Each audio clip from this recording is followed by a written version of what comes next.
Let's talk about goals. Let's talk about goals and meetings. And here's why. It might be the very most important thing you do as an apprentice, as a service tech, or even as a business owner. Hi, I'm Dennis. I spent 23 years building a beautiful plumbing service business. I sold 2 years ago. One of the major factors in being successful running a business is training, and training our own people and having weekly meetings. Yes, weekly meetings.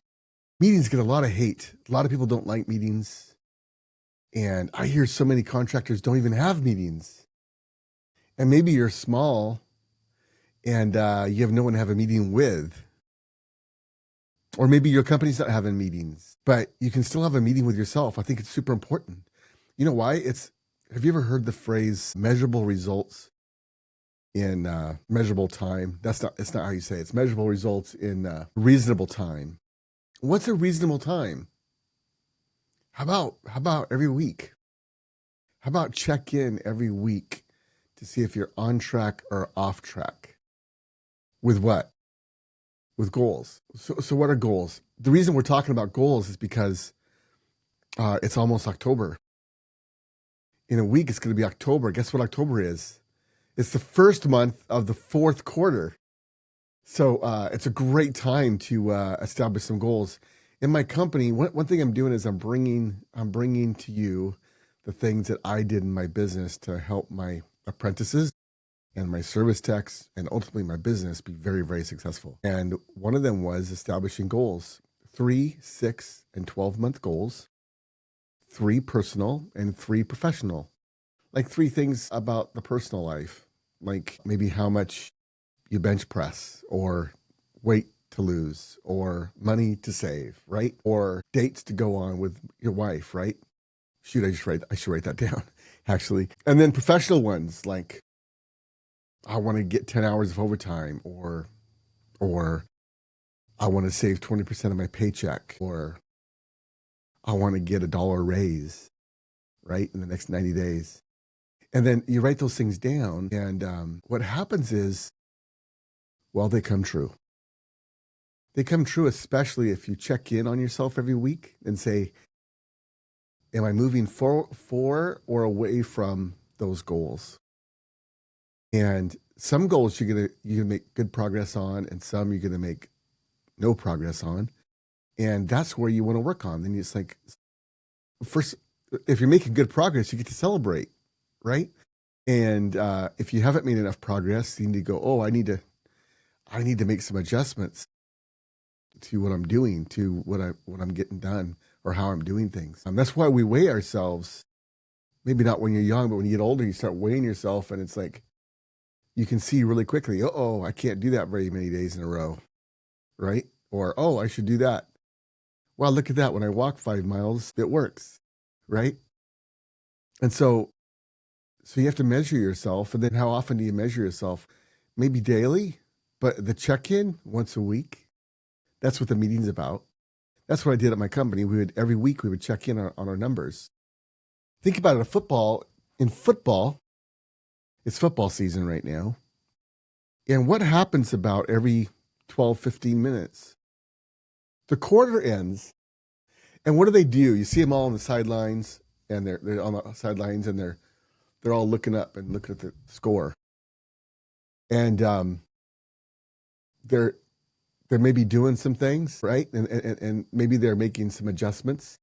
Maybe if they're behind, they're like, well, we got to make some adjustments. And they're talking to people. Are they talking to themselves, or are they talking to other people? Aren't they talking up to the guys upstairs going, hey, what are you seeing? What are we seeing? There's communication between the guys up in the stands that are watching the game from a different perspective and the guys in the field playing the game.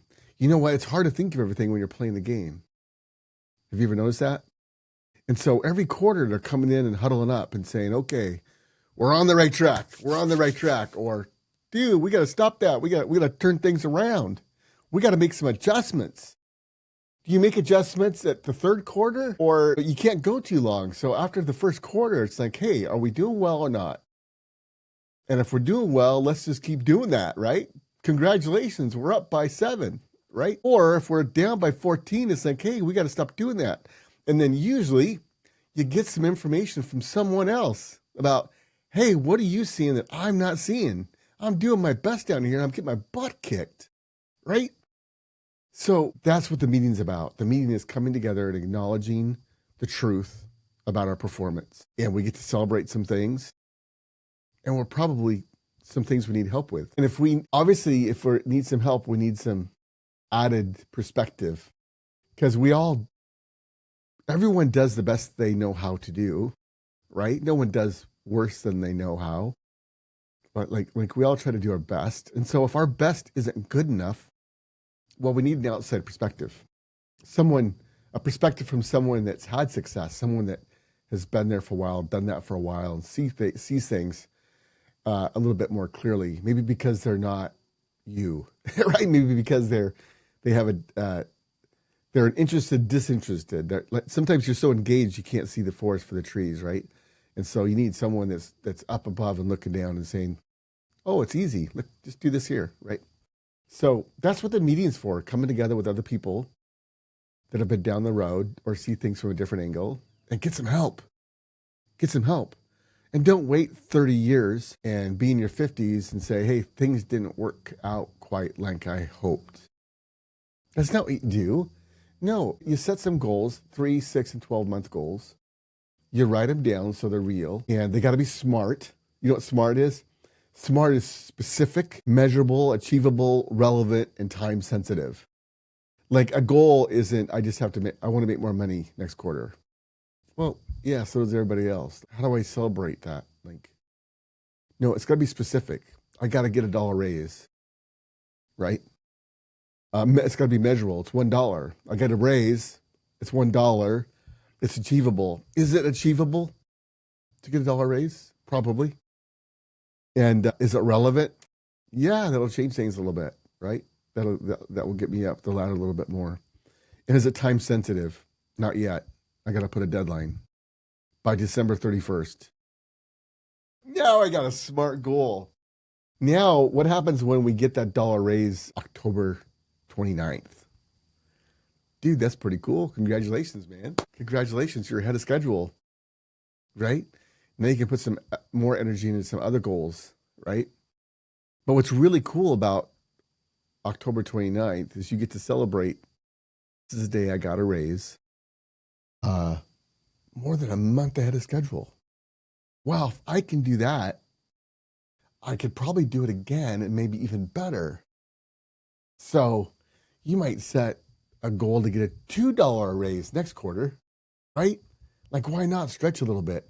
Also, goals aren't like, I want to wake up in the morning. Well, you're probably going to wake up. Like, you got to stretch yourself up a little. You have to stretch a little bit. So that's why I say maybe if you can get $1 raise in 60 days, why not go for a $2 raise in 90 days, right? Or whatever. We're just making stuff up. But yeah, goals. And then you got to meet with somebody. What's interesting is we don't hold ourselves accountable as much as we'll hold ourselves accountable to someone else. So what's really interesting is when there's a meeting that you're expected to be at, we typically make it, right? We're there. If we're supposed to have a meeting with ourselves sometime this week and talk about our goals, it's kind of easy not to keep putting that off, right? I'll do it tomorrow. But when you've got a meeting scheduled, say 6:30 Wednesday mornings with Dennis the apprentice at his trade traction school, now and you show up, that's pretty cool and things happen. So what happens is you get to be around other people that are making their goals come true and trying to figure out how to do things better. And you get to meet with other people that are doing similar work, similar experience. Similar experience means similar problems, similar solutions, right? I'm there. I've been doing this for over 25 years and I've had phenomenal success at every level. So I've done this stuff and I actually know how to coach it and teach it. And I love it, actually. One of my biggest favorite things to do is help young people get good traction in the trades, right? That's why it's called trade traction. Like they've got college prep courses in high school about how to get something out of college, but they don't have college prep courses for the trades. So Trade Tracks is kind of like a trade prep course. It's not for business owners, guys, apprentices, and technicians. That's some of the best money. Apprentices is great. First of all, you're getting paid to learn, and you have no really responsibility except do what you're told and learn. You get to learn how to do stuff and fix stuff, and every day you're learning something. It's pretty exciting, actually, and you get paid to do it. And then as a tech, now you're making more money. You're starting to make some decent money. And business owner is great too. I loved being a business owner, but business ownership is not for everybody. Most likely, it is not for you. It's very rare. And it sounds weird saying, well, I did it. Why? And I think that if I can do it, anybody can do it. But that's not true. It's just not. So if you look at the stats, most businesses fail. The percentage of businesses people that can build a 10 million plus company is far less than half of 1%, which means that's like winning the lottery. So I won the lottery. Partly it's because all those books, I read all those books. I read at least half of those books before I got into business. So I knew what I was getting myself into, and that's actually what I wanted to do. But a lot of people think that if I can get my own business someday, or when I start dude, if you're an apprentice, you're having the time of your life. You're learning, you're getting paid to learn and doing all this cool stuff, new tools, new projects. You're becoming more valuable every day. And as a tech, you're getting to get paid to do work and fix stuff and help people out. And you're getting paid good money. And you don't have to make the phone ring. You don't have to do taxes. You don't have to do accounting. You don't have to do payroll. You don't have to do truck maintenance. All you got to do is fix people's problems, which you already know how to do. That's a great place to be, man. It's a great place to be. And so if you're setting goals and knocking them out of the park, that's a great way to live, man. Goals are really cool. I did this with my company, like I said before, and I just want to tell you a quick story. A lady set a goal. I didn't know what it was, but I was there one day talking to somebody, and she comes over. I think it was like a Tuesday or a Thursday. It was just some day, just a normal day. And she was really standing there, like she was really eager to talk to me. And so finally I cleared up I got done with my conversation. I'm like, what's up? She's like, can I talk to you in your office? So we went in my office. I think we closed the door. And she's like, I just have to tell you, you had me set goals. And one of my goals was to get paid off and be debt free. With my last paycheck, I just paid off all my debts. I'm debt free. And I'm like, no way. It was so cool. We got to celebrate that. It was just some normal day. But because she set a goal, that normal day became very special for her. And I tell that story over and over. That normal day became a very special, monumental day in her life when she struggled a lot in life. And she got traction with our company and did really well. And there was a day when she got to celebrate paying off all her debts. And that was so cool. And she was thanking me, thank you so much for sitting us down and make goals and then work towards them.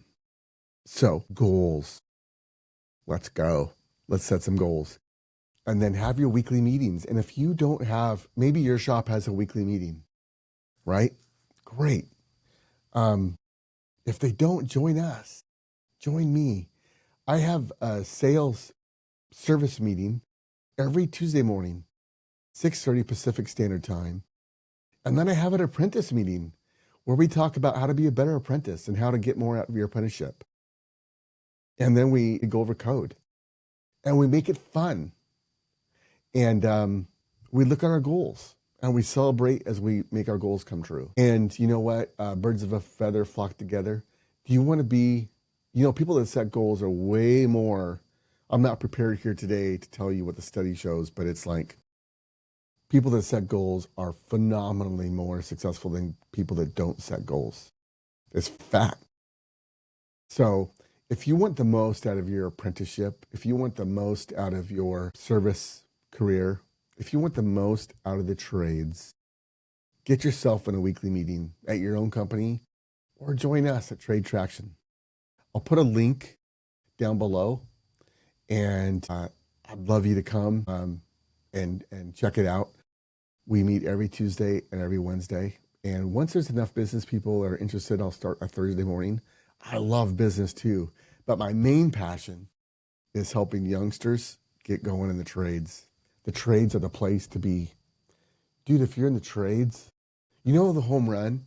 What's cool when they hit a home run, everybody knows it's a home run, right? It's most likely it's like, well, that sounded good. Look at that. And people stand up to cheer and the guy starts jogging around the base. You know why he's jogging and not running? Because he knows it's already a home run. You've hit a home run. If you're in the trades, if you're a young person in the trades, this is the place to be. There's tremendous opportunity. You're getting paid to learn. What's really cool about that is you can establish good money habits early on that will serve you for the rest of your life. Now's the time to build a great foundation. I like to think of a foundation. These are foundational years where you're able to stack cash more effectively than ever in your life. Seriously, think about it. You might be making six figures in 3 or 4 years, but you got a house payment and a wife and a kid, and you don't have any more money because your expenses went up. So now's the time when you're young. You can still live at home, keep your expenses low, stack some serious cash, and then stack some serious knowledge, and you build that foundation. And the better that foundation, the bigger that foundation, the more successful you can be and the bigger career you can build off of it. So set some goals. Hold yourself accountable by being at a meeting every week. Have them at your own shop. And if you don't have them at your own shop, join us Tuesday and Wednesday mornings, 6:30. And I also save them. So if you can't make it or something, you can go into the classroom and watch what we did in the class that you missed. All right, set some goals.